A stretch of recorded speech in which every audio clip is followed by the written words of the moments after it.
ফুলকপির সিজন তো প্রায় শেষের পথেই, তো আমাদের সেই প্রিয় ফুলকপি দিয়ে আজকে একটা রেসিপি আপনাদের সাথে শেয়ার করছি, ফুলকপির মালাইকারি। প্রথমেই যেটা করতে হবে, নারকেলের দুধটা বের করে নিতে হবে। এটা যেভাবে হোক আপনারা করতে পারেন। আমি মিক্সিতে পেস্ট করে জল দিয়ে দুধটা বের করে নিয়েছিলাম, এটাকে কুড়িয়েও করা যায়।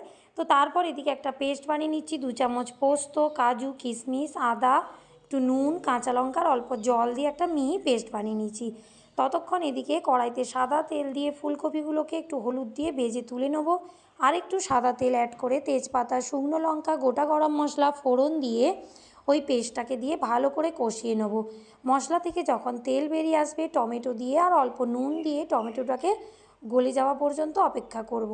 তারপর এখানে যখন দেখবেন টমেটো গলে গিয়েছে, এবারে হলুদ গুঁড়ো, লঙ্কা গুঁড়ো আর জিরে, ধনে, একটু কাশ্মীরি মির্চ, নুন দিইনি কেন মশলাতেও নুন ছিল আর ফুলকপি ভাজাতেও নুন ছিল, যদি পরে লাগে দিয়ে দেবেন।